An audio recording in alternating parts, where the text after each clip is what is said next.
आगाज में आपको बताएं कि पंजाब हुकूमत ने स्कूल में छुट्टियों को 2 फेजेस में तकसीम किया है। लाहौर हाईकोर्ट में पेश किए गए नोटिफिकेशन के मुताबिक पंजाब के 24 अजला में 23 दिसंबर से 6 जनवरी तक छुट्टियां होंगी, जबकि दीगर 12 अजला में 3 जनवरी से 13 जनवरी तक छुट्टियां होंगी। इस मौके के बायस लाहौर समेत 24 अजला में 23 दिसंबर से 6 जनवरी तक छुट्टियां होंगी।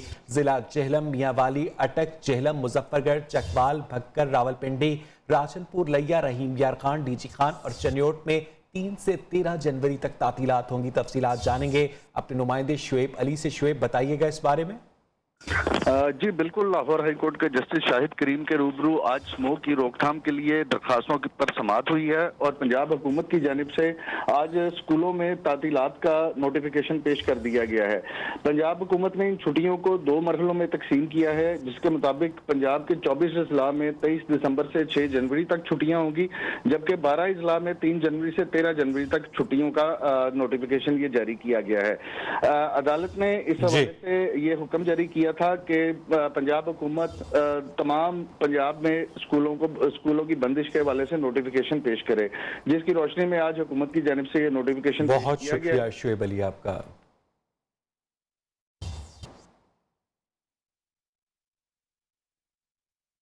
वज़ीर आज़म इमरान खान का खैबर पख्तूनख्वा बल्दियाती इंतखाबात के पहले मरहले में शिकस्त का एतराफ़। कहा, PTI ने गलतियों की कीमत चुकाई। वज़ीर आज़म इमरान खान ने ट्वीट किया कि तहरीक इंसाफ ने खैबर पख्तूनख्वा के बल्दियाती इंतखाबात में गलतियां की और कीमत अदा की।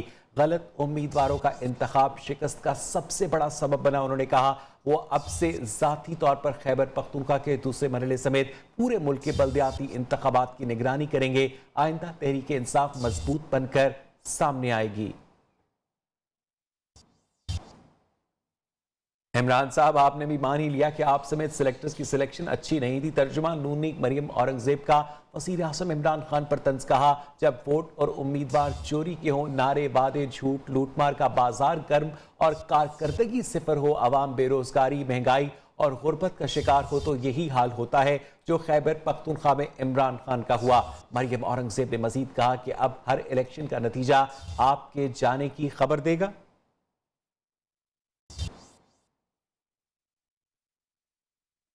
खैबर पख्तूनख्वा में बल्दियाती इंतखाबात में नाकामी पर तहरीक इंसाफ की मरकजी कोर कमेटी ने सूबाई पार्लिमानी बोर्ड तहलील कर दिया। इंतखाबात में शिकस्त की वजूहात जानने के लिए पार्टी की मरकजी कोर कमेटी का हंगामी इजलास भी तलब किया गया। कमेटी ने गवर्नर खैबर पख्तूनख्वा शाह फरमान और वज़ीर आला महमूद खान को भी तलब कर लिया है। आपको एक मरतबा फिर अपडेट करें इस अहम डेवलपमेंट से। खैबर पख्तूनख्वा में बल्दियाती इंतखाबात में नाकामी पर तहरीक इंसाफ की मरकजी कोर कमेटी ने सूबाई पार्लिमानी बोर्ड तहलील कर दिया है। इंतखाबात में शिकस्त की वजूहात जानने के लिए पार्टी की मरकजी कोर कमेटी का हंगामी इजलास भी तलब किया गया है। कमेटी ने गवर्नर शाह फरमान और वज़ीर आला महमूद खान को भी तलब कर लिया है। आपको अपडेट कर रहे थे बल्दियाती इंतखाबात के मुतालिक। अब आपको बताएं कि वज़ीर इत्तलात फवाद चौधरी की तहरीक इंसाफ में इत्तेहाद की अपील। बयान में कहा कि PTI की लीडरशिप और कारकुन मौजूदा सूरत हाल में ज़ाती इख्तलाफात को पसे पुश डालें, इमरान खान की क़यादत में खुद को मुनज़्ज़म करें। इस वक्त PTI कमज़ोर हुई तो मुल्क भेड़ियों के हाथ लग जाएगा। इस साल गैर मुल्की कर्ज की अदायगी 12.27 अरब, जबकि 2023 में तकरीबन 12.5 अरब डॉलर की अदायगी करनी है। PTI के 5 साल में कर्जों की अदायगियाँ तकरीबन 55 अरब डॉलर होंगी। नून लीग ने इतने अरसे में 27 अरब डॉलर की अदायगियां की।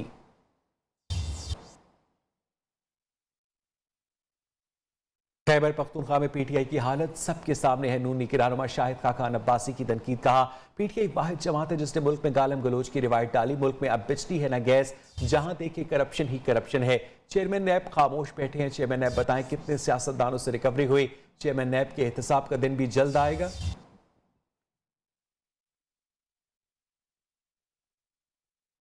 चेयरमैन नैब साहब, आपको कल इन बातों का जवाब देना पड़ेगा कि जो आप लोगों से झूठे बयान दिलवाते रहे हैं, ये जवाबात आपसे लिए जाएंगे और जब वक्त आएगा तो हम दरख्वास्त गुजार बनेंगे। ये मैं आज आपको बता रहा हूँ। आप जरा जो CPEC के चेयरमैन उनकी बातें सुन लें। इस हुकूमत के एहलकारों के बयानात आपस में नहीं मिलते, उनकी बातें नहीं मिलती। पिस अवाम रहे हैं, न बिजली है न गैस है। नौशहरा के इलाके में श्री बांड और government girls primary school number 2 Pahari कटी खेल में जनाना पोलिंग स्टेशन के अंदर तोड़फोड़ करने और कार्य सरकार में मुदाखलत करने पर मुल्जिमान के खिलाफ मुकदमा दर्ज और बेशतर को गिरफ्तार कर लिया गया। बल्दियाती इंतखाबात के मौके पर विलेज काउंसिल पहाड़ी कटी खेल और विलेज काउंसिल में श्री बांडा के खवातीन polling station government girls primary school और government girls primary school number 2 Pahari कटी खेल में जनाना पोलिंग स्टेशन के अंदर तोड़फोड़ करने, बैलेट बॉक्सेस तोड़ने, कार्य सरकार में मुदाखलत करने, सरकारी अमले को हिरासा करने और पूर्णशुदा बैलेट पेपर्स फाड़ने वाले मुल्जिमान के खिलाफ मुकदमा दर्ज करके बेशतर को गिरफ्तार करके हवालात में बंद कर दिया गया। पुलिस ने रिटर्निंग ऑफिसर्स की तहरीरी मरासले की रोशनी में जिम्मेदारों के खिलाफ कार्रवाई की। बल्दियाती इंतखाबात में तहरीक इंसाफ को इबरतनाक शिकस्त हुई। वजीर इत्तलात सिंध सईद गनी ने कहा कि वफाकी वज़रा और स्पीकर की मदाखलत करके इलेक्शन के नताइज को रोका गया। इसके बावजूद खैबर पख्तूनख्वा के अवाम ने नाअहल हुक्मरानों को मुस्तरद कर दिया। सईद गनी ने कहा कि सिंध में कोई नया बल्दियाती कानून नहीं लाए, 2013 के कानून में ही तरमीम की गई है। सईद गनी ने पीपल्स पार्टी के वोट बढ़ने का दावा किया। एमक्यू के बारे में कहा कि वो अवामी मसाइल पर बात करने को तैयार नहीं। सूबाए सिंध में कोई नया बल्दियाती निज़ाम नहीं आया। बल्दियाती निज़ाम वही है जो 2013 के कानून के तहत बना था। हमने उसको बेहतर करने के लिए उसमें तरामीम जरूर की है। सिंध में तो इंशाल्लाह ताला जो थोड़ी बहुत इनको ज़बरदस्ती सीटें मिली थी उसमें भी इनका शर्त बुरा होना, लेकिन मुझे उम्मीद है कि पंजाब में भी जिस तरह पाकिस्तान पीपल्स पार्टी का वोट बैंक बढ़ रहा है, उसकी मकबूलियत में इजाफा हो रहा है, पीपल्स पार्टी की कारकर्दगी भी अच्छी होगी और दीगर अपोजिशन जमातें भी जो हैं वो पीटीआई को बहुत टफ टाइम देंगी और उनको वहाँ से फारिग करेंगी। वो जमात जो यहाँ ठेकेदार बनी हुई है कि कराची के लोगों के हुकूक की हम बात करते हैं, उनके मुंह से एक लफ्ज़ नहीं निकलता और वो खामोश है। बेशुबा महंगाई और गलत लोगों को पार्टी टिकट देने पर पीटीआई को वोट नहीं दिया। तहरीक इंसाफ के खिलाफ शहरियों ने शिकायत के अंबार लगा दिए। कहा कि बेतहाशा महंगाई और पार्टी टिकटों की मेरिट के बरक्स तकसीम पाकिस्तान तहरीक इंसाफ को ले डूबी। टिकटों की तकसीम पे पार्टी से बहुत खफा है। पीटीआई को हमने 2 दफ़ा चांस दिया है। 2013 के इलेक्शन से लेकर अभी तक दूसरे इंतखाबात में उनको चांस दिया था, पर उनकी कारकर्दगी जो है और पार्टीज के बनिस्बत बहुत कम रही है। वज़ीर आज़म को चाहिए था कि वो बल्कि कि वो आवाम को अपने इसमें ले, एतमाद में ले और बताए कि महंगाई क्यों है। हमारा जो निचला तबका है वो पिस कर रह गया है। खैबर पख्तूनख्वा के बल्दियाती इलेक्शन में पीटीआई को बड़ा धचका। 64 में से 59 नशिस्तों के नतायज सामने आ गए। पेशावर में जेयूआई ने मेयर बनवा लिया। जेयूआई 20 सीटों के साथ पहली पोजीशन पर है। स्पीकर कौमी असेंबली असद कैसर के हल्के सवाबी में पीटीआई को झटका लगा। 4 में से सिर्फ 1 सीट मिली। नून लीग, जेयूआई और एएनपी का एक तहसील चेयरमैन भी मुंतखब हुआ।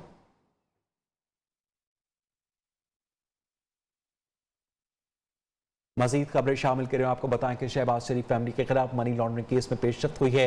एफआईए ने शहबाज शरीफ, हमजा शहबाज और सुलेमान शहबाज के 45 अकाउंट्स की तफसीलात जमा करवा दी। एफआईए का कहना है कि बेनामी अकाउंट्स के जरिए शहबाज फैमिली के अकाउंट्स में 16 अरब 34 करोड़ रुपए जमा करवाए गए। इल्जाम साबित होने पर मुल्जिमान को 7 साल कैद, जुर्माना और जायदाद जब्ती भी सजा हो सकती है। इसी हवाले से तफसीलात जानेंगे अपने नुमाइंदे उमर हयात वसीर से। उमर, अपडेट कीजिएगा। जी बिल्कुल, फेडरल इन्वेस्टिगेशन एजेंसी ने शहबाज शरीफ, हमजा शहबाज और सलमान शहबाज के 45 अकाउंट की तफसीलात जो हैं वो अदालत में जमा करेंगे। इस दस्तावेजात के मुताबिक बेनामी अकाउंट्स के जरिए शहबाज फैमिली के अकाउंट्स में 16 अरब 34 करोड़ रुपए जमा हुए। इल्जाम साबित होने पर मुल्जमान को 7 साल कैद, जुर्माना और जायदाद जब्त की सजा हो सकती है। एफआईए हुकाम की दस्तावेजात के मुताबिक शहबाज शरीफ, हमजा शहबाज, सुलेमान शहबाज को मुतअद्दिद मौके फराहम किए गए। तमाम मुल्जमान इल्जामात से मुतल्लिक तफ्तीशी टीम को मुतमिन नहीं कर सके। शहबाज शरीफ खानदान के 45 अकाउंट्स में से मनी लॉन्ड्रिंग की रकूम जमा हुई। बहुत शुक्रिया आपका अपडेट करने के लिए। इस्लामाबाद हाईकोर्ट में एवरफील्ड रेफरेंस में मरियम नवाज और कैप्टन रिटायर्ड सफ्तर की अपीलों का मामला। नैब ने अपीलों पर समाअत मुलतवी करने की इस्तदा कर दी। इस्लामाबाद हाईकोर्ट ने नैब को ऑफशोर कंपनीज की मिल्कियत के बारे में अदालत को मुतमईन करने की हिदायत की थी। तफसीलात जानेंगे अपने नुमाइंदे जीशान सैयद से। जीशान, बताइएगा, नैब की जानिब से समाअत मुलतवी करने के लिए क्या जवाब पेश किया गया? जी बिल्कुल, मरियम नवाज और कैप्टन सफ्तर की अपीलों पर आज समाअत होना थी और जबकि अब से कुछ देर बाद समाअत होगी। इस्लामाबाद हाई कोर्ट का डिवीजन बेंच जो है वो समाअत करेगा। मरियम नवाज और कैप्टन सफ्तर कुछ देर में ही इस्लामाबाद हाई कोर्ट पहुंचेंगे, जबकि नेब की जानिब से समाअत मुलतवी करने की दरख्वास्त दायर की गई थी। जो नेब प्रोसिक्यूटर है उस्मान गनी चीमा, उन्होंने ये दरख्वास्त दायर कर दी कि तबीयत नासाजी की वजह से अदालत पेश नहीं हो सकता, लिहाजा समाअत मुलतवी किया जाए। जी बहुत शुक्रिया आपका अपडेट करने के लिए।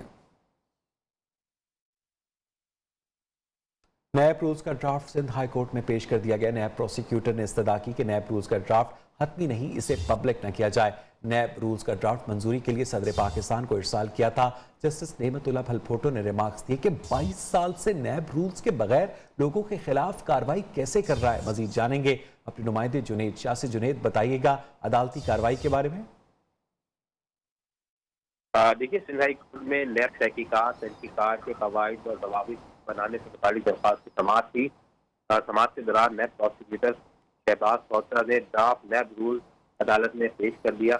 नैब रूल्स का ड्राफ्ट हतमी नहीं है, पब्लिक ना किया जाए, ये इस्तदा थी नैब प्रोसिक्यूटर की, जिससे जस्टिस नेमतुल्लाह भलफोटो ने अपने रिमार्क्स में करार दिया कि 22 साल से नैब रूल्स के बगैर लोगों के खिलाफ कैसे कार्रवाई कर रहे हैं। जिस पर प्रोसिक्यूटर ने अदालत को बताया कि नैब रूल्स का ड्राफ्ट सदर पाकिस्तान को अरसाल किया था। सदर पाकिस्तान ने draft ministry of law and justice को भेजा था। ये प्रोसिक्यूटर की जानिब से अदालत को बताया गया। ताहम अदालत ने दरख्वास्त की समाअत 27 जनवरी तक मुलतवी कर दी। बहुत शुक्रिया आपका। सुप्रीम कोर्ट ने इसहाक डार की नाअहली के लिए दायर दरखास्त अदम पैरवी पर खारिज कर दी। इसहाक डार की बतौर सेनेटर मेंबरशिप का नोटिफिकेशन रोकने का हुक्म इम्तना खत्म हो गया। एडिशनल अटॉर्नी जनरल ने कहा कि ऑर्डिनेंस के तहत 2 माह हल्फ न उठाने वाले की नशिस्त खाली तस्वुर होगी। इसहाक डार का नोटिफिकेशन नहीं हुआ, इसलिए उन पर इस कानून का इतलाक नहीं होता। अदालत ने कहा कि दरखास्त गुजार नवाजिश पीरजादा गुज़िश्ता समाअत पर भी पेश नहीं हुए थे। जस्टिस एजाजुल एहसन ने कहा कि इसहाक डार को अदालत ने तलब किया, लेकिन वो भी पेश नहीं हुए। साबिक वज़ीर ख़जाना के वकील ने बताया कि इसहाक डार बीमार हैं और बैरून मुल्क मुकीम हैं। और यहाँ बुलेटिन में वक्त हुआ एक ब्रेक का। पंजाब पुलिस ने फरीद एक्सप्रेस ट्रेन में बम की झूठी इतला देने वाले शख्स को गिरफ्तार कर लिया है। बम की झूठी इतला देने वाले की शनाख्त वसीम अकरम के नाम से हुई है, जो कंगनपुर का रिहायशी है। गुज़िश्ता रात वसीम अकरम नामी शख्स ने 15 पर झूठी इतला दी थी कि लाहौर से कराची जाने वाली फरीद एक्सप्रेस की आखिरी बोगी में बम नस्ब है। तफसीलात जाने के अपने नुमाइंदे शाहिद रिजवी से। शाहिद, मजीद क्या पता चल सका है? जी बिल्कुल, ये फरीद एक्सप्रेस ट्रेन में जो है बम की झूठी इत्तला देने वाले शख्स को पंजाब पुलिस ने गिरफ्तार कर ली है। तर्जमान पंजाब पुलिस का कहना है कि बम की झूठी इत्तला देने वाले की शनाख्त जो है वसीम अकरम के नाम से हुई है, जो कि कंगनपुर कसूर का रिहायशी है। गुज़िश्ता रात वसीम अकरम नामी शख्स ने 15 पर झूठी इत्तला दी कि लाहौर से कराची जाने वाली फरीद एक्सप्रेस की आखिरी बोगी में बम नस्ब है। पुलिस ने इत्तला मिलते ही जो है बम डिस्पोजल स्क्वाड के साथ मिलकर ट्रेन को रोक कर सर्च ऑपरेशन किया। बम की झूठी इत्तला देने वाले कसूर पुलिस ने इस मुलजिम को ट्रेस करके गिरफ्तार किया। बहुत शुक्रिया आपका अपडेट करने के लिए। रखतिया सेक्रेटरी जनरल नून लीग एहसन इकबाल की हुकूमत पर तनकीद। कहा, इमरान नियाज़ी सिर्फ अपोजिशन से इंतकाम के एजेंडे पर काम कर रहे हैं। खारजा पॉलिसी का यह आलम है कि हुकूमत आलमी सतह पर अपना मौक़िफ़ मनवाने में मुकम्मल तौर पर नाकाम रही। मुल्क की बदकिस्मती है कि इससे एक चंदा मांगने वाला वज़ीर आज़म मिल गया।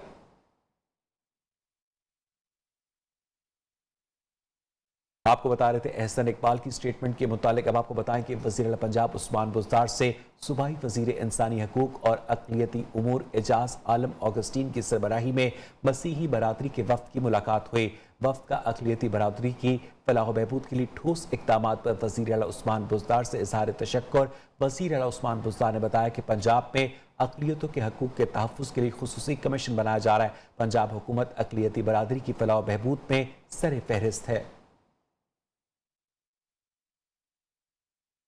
चौधरी शुजात हुसैन और चौधरी परवेज़ इलाही से साबिक वफाकी वज़ीर एजाजुल हक और मकबूल शेख की मुलाकात हुई। उन्होंने चौधरी शुजात हुसैन की खैरियत दरियाफ्त की। स्पीकर पंजाब असम्बली चौधरी परवेज़ इलाही ने कहा कि तमाम इस्लामी ममालिक बाहमी इख्तलाफात भुलाकर अफगानिस्तान की मदद करें। इसी हवाले से मज़ीद जानेंगे ब्यूरो चीफ लाहौर अयाज शुजा से। अयाज, बताइएगा इस मुलाकात की तफसीलात।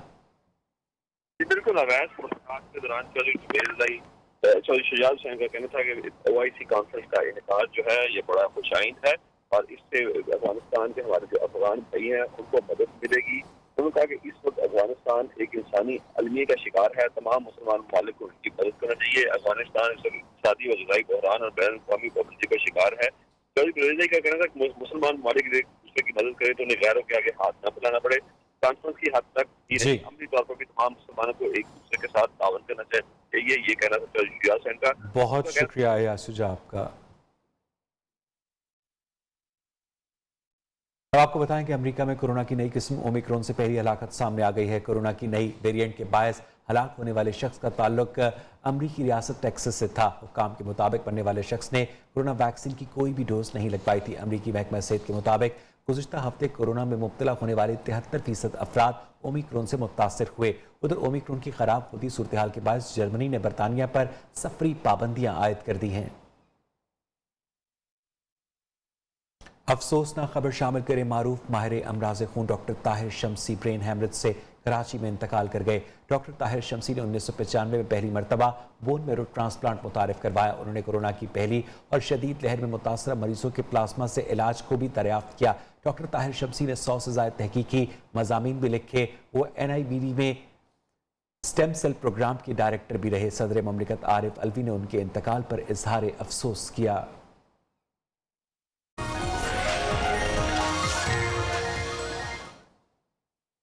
लाहौर में स्मॉग कम न हो सकी। दुनिया के आलूदा तरीन शहरों में लाहौर आज भी दूसरे नंबर पर है। फजा में आलूदगी की शरह 281 रिकॉर्ड की गई। पाती दारुलहुकूमत नई दिल्ली पहले नंबर पर है।